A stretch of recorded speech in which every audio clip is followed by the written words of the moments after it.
अस्सलाम जी, welcome back to my channel. तो ये वाला पिगी बैंक आप लोग देख रहे हैं, ये लगभग भर चुका है और अब इसे हम लोग तोड़ते हैं। ये पिगी बैंक मैंने करीब 5 साल पहले ख़रीदा था। मतलब ऐसे ही मैंने ख़रीद लिया था क्योंकि मुझे ना पिगी बैंक का बहुत ज़्यादा शौक़ है। मेरे पास और भी 2-3 पिगी बैंक अभी भी फ़िलहाल है। और जब कभी भी मेरे पास वो खुचरा पैसा या फिर कुछ भी कॉइन्स वगैरह रहते हैं ना, तब मैं इसे डाल देती हूँ। मतलब ऐसे रैंडमली कभी डाल देती हूँ, कभी महीने पे 1 दफ़ा डाल दिया, कभी 10 दिन में 1 दफ़ा डाल दिया, कभी 1 दिन में 2 दफ़ा डाल दिया, या फिर पैसा हो, कॉइन्स हो या फिर नोट वगैरह हो, कुछ भी हो मैं इसे डालती जाती हूँ। तो फिलहाल 5 साल हो चुके हैं और अब जाके ये भरा है, तो मैंने सोचा कि चले जी इसे अब तोड़ लेते हैं। क्योंकि जब एक मतलब तोड़ के एक पूरा बहुत सारा अमाउंट आप पाते हो ना, जितना भी पाओ पर जितना पाते हो ना, तो आपको एक अलग सी खुशी फील होती है।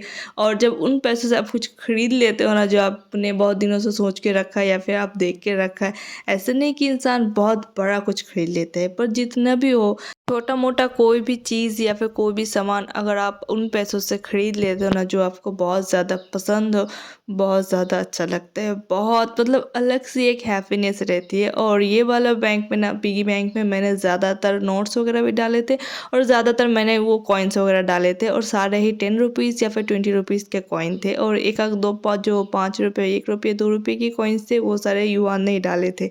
तो फिलहाल अभी आया है जो बर्तन वाला, यहाँ पर मेरी सासू माँ जितने भी उनके पुराने बर्तन जो थे, जो टूट गए थे या फिर जो यूज़ नहीं हो रहे थे, वो सारा एक्सचेंज करके एक बड़ी सारी उन्होंने एक हांडी ली थी, और उनके अलावा मैंने भी एक छोटी सी एक हांडी ली थी। ऑब्वियसली जो मैंने हांडी लिया है वो मेरी सासू माँ ने ही मुझे ख़रीद के दिया है, और ये सारा काम करते करते ना लेट हो चुका था। अभी करीब 11 बजे का दरमियान टाइम हो रहा है, और ये जो आप ब्लॉग देख रहे हैं, ये 2-3 दिनों का मिक्स ब्लॉग है। उसके बाद जी मेरी मजली वाली खलम्बी जो है, उन्होंने मेरे घर भेजा था ईदी।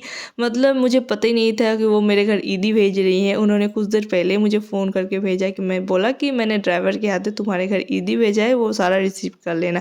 उन्होंने बहुत सारे उन्होंने फ्रूट्स वगैरह भेजे थे, उसके साथ साथ उन्होंने सिवई भेजा था और खजूर वगैरह भी भेजा था, कुछ ड्राई फ्रूट्स वगैरह भी था, और उन्होंने युवान के कपड़े के लिए कुछ पैसे वगैरह भी भेजा था। तो thank you Sonam Khalambu, thank you so much. मतलब उन्होंने ना अचानक से ही फ़ोन करा और बोला कि मैंने ड्राइवर के हाथों ईदी भेजा है, तूने रिसीव कर लेना है। तो यही था सारा कुछ, और ऑब्वियसली वो मेरा ब्लॉग देखेंगी क्योंकि वो मेरा ना हर एक ब्लॉग देखती हैं। और यहाँ पे युवान देखिए, ये ऑरेंज खाना भी उन्होंने स्टार्ट कर दिया। और अभी करीब शाम का टाइम हो रहा है, और अभी हम लोग जा रहे हैं मेरी अम्मी के उधर, क्योंकि उधर ही हमारा आज इफ्तार का दावत है, और कुछ देर के अंदर अंदर भी निकल जाएंगे। सोचा था कि 4:30 के दरमियान निकलेंगे, पर निकलते निकलते लेट हो चुका है, और अभी ये देखिए जी टाइम 5 बज रहा है। चले जी अब निकलते हैं। ऑब्वियसली जाने में भी वक्त लगेगा, और मतलब कि स्टैंड पे रुकना भी है मिठाई वगैरह लेने के लिए। तो यहाँ पे हस्बैंड पूरा सारा बाइक वगैरह निकाल रहे हैं, और युवान भी अल्हम्दुलिल्लाह से रेडी है। वो तो बहुत ज़्यादा एक्साइटेड रहता है, बाहर निकलते ही वो बहुत ज़्यादा एक्साइटेड हो जाता है। तो फिलहाल स्टैंड हम लोग आ चुके थे, और मिठाई की दुकान पे मिठाई बिल्कुल ख़त्म थी। उन्होंने कहा कि शादी वगैरह के लिए उनकी सारी मिठाई बुकड है, तो फिलहाल ज़्यादा मिठाई उन लोगों के पास है नहीं। तो जितने भी था हम लोग अपने हिसाब से सारा मिठाई ले लिए, और अभी हम लोग निकलते हैं घर के लिए।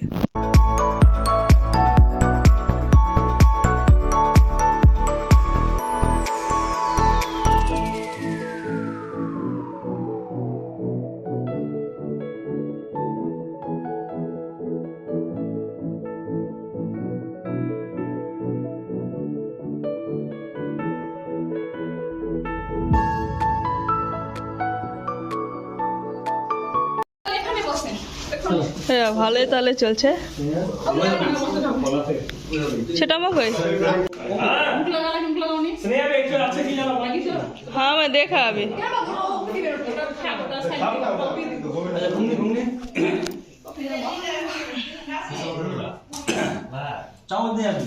छोटी अम्मी के उधर हम सबका इफ्तार दावत था, तो अल्हम्दुलिल्लाह से हम लोग वक्त पे पहुंच चुके थे। आई थिंक 5:25 के दरमियान हम लोग पहुंच चुके थे, और इफ्तार होने पे अभी भी 20 मिनट के दरमियान टाइम था। तो यहाँ पे हम सारे भाई बहन मिलके इफ्तार का प्लेट वगैरह सजा रहे थे। मतलब मैंने सजा रही थी क्योंकि मैं व्लॉग वगैरह बना रही थी ना, तो जितने भी मेरे भाई वगैरह हैं, भाई बहन, वो सारे मिल के सजा रहे थे। अल्हम्दुलिल्लाह से बहुत मज़ा आया था इफ्तार खोलने पे, क्योंकि हमें मेरे बड़ब्बू, मेरे अब्बू, छोटा अब्बू सारे ही इकट्ठे बैठ के हम लोगों ने रोज़ा खोला, और मतलब दुआ वगैरह मांगा, और बस अल्हम्दुलिल्लाह हर एक चीज़ के लिए अल्हम्दुलिल्लाह आज का दिन बहुत ज़्यादा अच्छा गुजरा था हमारा।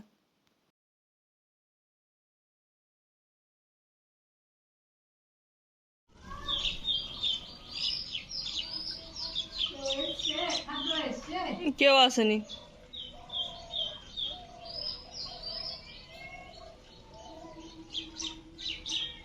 ये है जी नेक्स्ट डे और अभी शाम का टाइम हो रहा है और कुछ देर के अंदर अंदर मैं जाऊंगी किचन पे इफ्तार वगैरह प्रिपरेशन करने के लिए। और आज सबसे मज़े की बात ये है कि आज भाभी आने वाली है। इतने दिनों से मतलब लगभग 10-12 दिनों से मैं अकेले ही हूँ इधर। और मतलब अकेले अकेले ना अच्छे नहीं लगता इतने बड़े घर पे। ऑब्वियसली हस्बैंड रहते हैं, बच्चे रहते हैं और मतलब मेरे सास ससुर रहते हैं, देवर वगैरह रहते हैं, पर फिर भी भाभी रहती ना तो अलग घर पे रौनक रहता है, अलग मज़ा रहता है। तो आज फाइनली भाभी आने वाली है। मतलब रात के 9-10 बजे के अंदर अंदर भाभी आ जाएंगी। तो फिलहाल इधर मैं आ गई थी किचन पे सारा इफ्तार का प्रिपरेशन करने के लिए। हमारे घर पे हम 3 बहुएं हैं, एक बड़ी भाभी है, दूसरी मैं हूँ और तीसरी हमारी एक छोटी देवरानी है। और बड़ी भाभी रहती है चांचल पे, मैं युवान को मतलब पढ़ाने के लिए वजह से रहती हूँ मालदे पे। युवान का एग्ज़ाम ख़त्म हो चुका है और रमज़ान में लिए और ईद के लिए हम लोग आए हैं अपने ससुराल। तो फिलहाल भाभी की बेटी का भी एग्ज़ाम कल ही ख़त्म हुआ है और वो आज आ रही हैं इधर मतलब अपने ससुराल। हम तीनों बहुओं के ना बॉन्डिंग बहुत ज़्यादा अच्छा है अल्हम्दुलिल्लाह से। हम तीनों ना मतलब एक दूसरे के बहन के हिसाब से रहते हैं, बहुत अच्छे हम तीनों की बॉन्डिंग है। और इतने दिनों से जब से मैं आई हूँ ना घर पे अकेले ही हूँ, अकेले अकेले मतलब घर का काम करती हूँ तभी बिजी रहती हूँ, पर जब फारिग रहती हूँ ना तब बहुत ज़्यादा बोरियत रहती है। भाभी आ रही है ना तो बहुत ज़्यादा हम दोनों की बॉन्डिंग भी अच्छी है, हम दोनों की बातें साथी भी बहुत अच्छी रहती है। और बस ये टाइम कैसे गुजरता है ना पता नहीं चलता। और इधर मैं सारे इफ्तार के इंतज़ाम कर रही हूँ। आज इफ्तार पे कोई भी नहीं है, मैं हस्बैंड और मेरे सास ससुर ही हैं, उनके अलावा कोई भी नहीं। देवर भी गए हैं कुछ काम से बाहर, भैया गए हैं भाभी को लाने के लिए चांचल। बस मैं और हस्बैंड हम दोनों ही इफ्तार पे हैं और मेरे सास ससुर। और ये है जी हमारा आज का इफ्तार, खजूर, घुगनी, दाल के पकौड़े और कुछ फ्रूट्स वगैरह। अस्सलाम वालेकुम। और ये वाली क्लिप है कल की। कल हमारे घर पे थी दावत, कुछ गेस्ट आए हुए थे हमारे घर पे, तो इफ्तार के लिए भी और रात के डिनर के लिए भी सारा प्रिपरेशन मुझे और भाभी हम दोनों को करनी थी। तो हम दोनों ने ना अपने अपने काम मतलब डिवाइड कर लिए थे। सुबह से हम लोगों ने अपने अपने काम डिवाइड कर लिए थे और टाइमिंग लगा दिया था कि इतने बजे के अंदर अंदर ना अपने अपने काम ख़त्म करके फारिग होना है, उसके बाद नमाज भी अदा करनी है। तो इधर मेरी सासू माँ ने सिमाई बनाया था, मैंने बनाया था आलू पनीर, भाभी ने बनाया था चिकन, और भी जितने भी काम थे ना हम दोनों ने अपने अपने मतलब डिवाइड कर लिया था। पहली दफ़ा मैंने और भाभी ने इस तरह से काम डिवाइड करके फुल स्पीड में आप लोगों ने काम पकड़ी थी। और मतलब कसम से इतनी तेज़ सारा काम ख़त्म हुआ था, 1-1:30 बजे के अंदर अंदर हम लोगों ने डिनर वगैरह जितना भी मेन्यू था वो सारा बना के हम लोग फारिग हो चुके थे। और मैं यहाँ पे ना पनीर वगैरह बना रही हूँ तो मैं उनकी रेसिपी आप लोगों से शेयर कर देती हूँ। थोड़े से अलग अंदाज में मैंने पनीर बनाया था और अल्हम्दुलिल्लाह से बहुत ज़्यादा मज़े की बन के तैयार हुई थी। तो इधर मैंने 2 पनीर को छोटे छोटे क्यूब्स में मैं कट कर रही हूँ और उसके बाद सारे को मैरिनेट कर दूँगी। मैरिनेशन के लिए ज़्यादा कुछ मैंने ऐड नहीं करा था। यहाँ पर मैंने नमक, हल्दी और रेड चिली पाउडर का इस्तेमाल करा था और इसे मैंने 10 मिनट के लिए छोड़ दिया ताकि ये थोड़ा सा मैरिनेट हो जाए। और इधर मैंने कढ़ाई पे ऑयल बिठा दिया। ऑयल जब गर्म हो जाए तो इसमें मैंने आलू काट के ऐड कर दिए थे।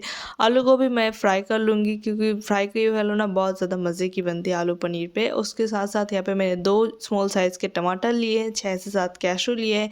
इसे भी अच्छी तरह से ब्लेंड कर लेंगे। और इधर आलू भी फ्राई हो चुके हैं तो इसे भी हम लोग निकाल लेंगे। एक चूल्हे पे मैं आलू पनीर बना रही थी, दूसरे चूल्हे पे बैगन फ्राई होने के लिए मैंने बिठा दिया था, क्योंकि इस तरह से 2-2 काम एक टाइम पे करो ना तो काम बहुत जल्दी ख़त्म होता है।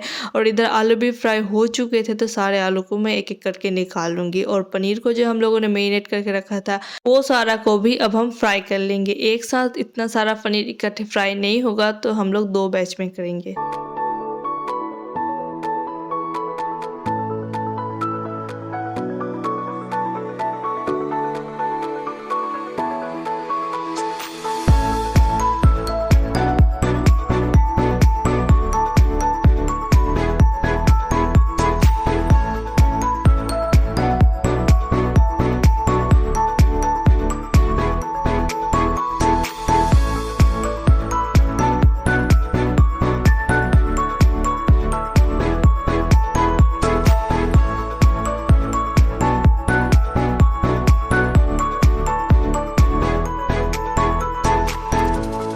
आलू भी फ्राई हो चुके हैं, पनीर भी फ्राई हो चुका है। अब जी कुकिंग स्टार्ट करते हैं। तो यहाँ पे मैंने ऑयल लिया है, ऑयल को गर्म होने दिया। उसके बाद इसमें ऐड कर दिया ज़ीरा, रेड चिली और मतलब सूखी लाल मिर्च और कुछ खड़े गरम मसाले, वो सारे ऐड कर दिए। थोड़े से उन लोगों को चटकने दिया।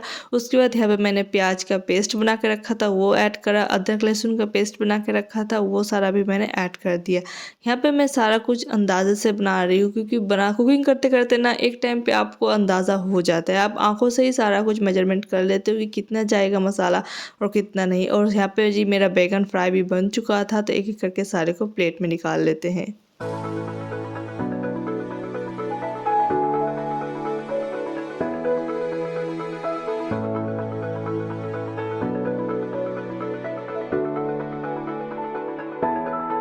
बैगन फ्राई का पहला बैच निकालने के बाद मैंने दूसरा बैच को भी बिठा दिया है। और यहाँ पे जी पनीर के लिए मसाले स्टार्ट करते हैं बनाना।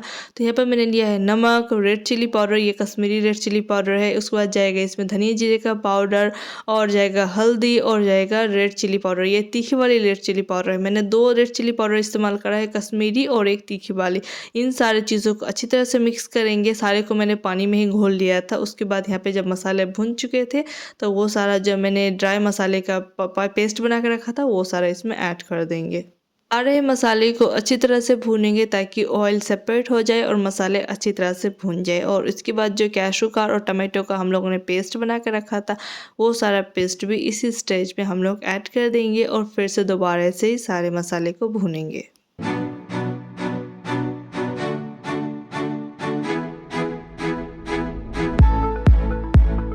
मसाले अच्छी तरह से भून जाए तो उसके बाद इसमें ऐड करेंगे फ्राई किए हुए आलू और आलू के साथ भी मसाले को अच्छी तरह से मिक्स करेंगे और 1-2 दफ़ा इसे स्टर देंगे। उसके बाद इसमें जाएगा पानी, अंदाजे से मैंने थोड़ा बहुत इसमें पानी ऐड करा था ताकि आलू अच्छी तरह से गल जाए।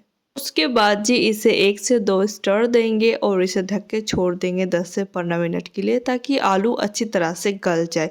और इधर आलू बहुत अच्छी तरह से गल चुका था तो उसके बाद इसमें ऐड करेंगे फ्राई किए हुए पनीर। और यहाँ पे पानी मुझे बहुत ज़्यादा कम लग रहा था ग्रेवी, तो थोड़ा बहुत मैंने पानी ऐड करा और इसे 1 से 2 बॉयल आने दिया और बस जी ये था डन।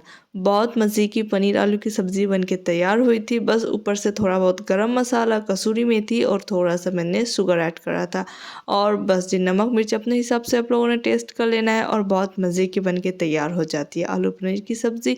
और ये था जी हमारा इफ़्तार टेबल। यहाँ पे बनाया था दाल के पकौड़े, ये कुछ फ्रूट्स वगैरह थे, जलेबी थी और बस जी खजूर वगैरह थे। ये बहुत मज़े की हमारी इफ़्तार थी। और घुगनी वगैरह वो सारा, घुगनी और बेगनी ये दोनों अभी कंटिन्यू बन ही रहे थे। और यहाँ पे हम लोगों ने थोड़ा बहुत इफ्तार का प्लेट लगाना भी स्टार्ट कर दिया था क्योंकि वक्त बहुत ज़्यादा अब करीब हो जा रहा था।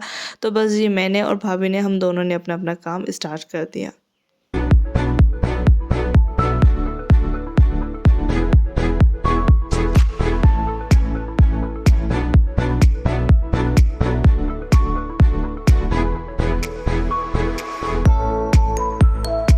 उसके बाद जी ये कुछ साड़ियाँ हैं जो मेरी ननद अभी अभी लेके आई हैं मेरी सासू माँ के लिए। ये एक ग्रीन कलर पे है और एक ब्लू कलर पे है। मैं थोड़ा बहुत आपको खोल के भी दिखाती हूँ। तो ये कुछ इस तरह से इसका प्रिंट है और मॉडल जैसे पहनी है ना सेम उस तरह का ही साड़ी है। और एक ये सारा ब्लू पे है, छोटा छोटा काम करा हुआ है, प्रिंटेड है सारा साड़ी। और ये जैसा मॉडल पहनी है ना ये सेम उसी तरह का है। और एक ये पर्पल पिंक पे था, ये बड़ी भाभी लेके आई है मेरी सासू माँ के लिए। और जो मैंने ख़रीदा है सासू माँ के लिए वो सारा मैंने आपको दिखाया ही था। उसके मतलब उसके अलावा भी मेरी ननद ने ये युवान के लिए पंजाबी लेके आई है। ये मुझे बहुत ज़्यादा पसंद आया था। बहुत बहुत बहुत प्यारा कलर है और बहुत प्यारा प्रिंट भी है ये पंजाबी का। उनके अलावा मेरी साना के लिए, मतलब मेरी बड़ी भाभी की बेटी के लिए, उन्होंने ये फ्रॉक लिया था। येलो और वाइट का सारा काम करा हुआ था, बहुत ज़्यादा ब्यूटीफुल था। और इसके यहाँ पे स्लीव्स भी दिया हुआ था, अगर आप चाहें तो इसे लगा लें। और जी ये था रात का डिनर। यहाँ पे था लौकी की सब्ज़ी और राइस वगैरह भी हम लोगों ने बनाया था, पुलाव, आलू पनीर की सब्ज़ी जो अभी मैंने बनाया है, ये गोश्त चिकन भी था और उसके अलावा बीफ भी था और दाल, सैलड वगैरह, बैगन फ्राई, मिष्टी, दही, ये सारा कुछ था और पापड़ वगैरह भी थे। अल्हम्दुलिल्लाह से डिनर हम लोगों ने बहुत अच्छा बनाया था। खाना साना भी बहुत ज़्यादा अच्छी थी। मेहमानों जो आए थे ना वो सारे बहुत तारीफ़ कर रहे थे। बस जी ऐसा गुजरा हमारा कल वाला दिन और आज वाला तो आखिरी रोज़े के ही दिन है। तो बस जी यहाँ पे अपना ब्लॉग मैं एंड करती हूँ। मिलते हैं आपसे नेक्स्ट ब्लॉग में, मतलब ईद के दिन मिलते हैं। तब तक के लिए अल्लाह हाफिज़।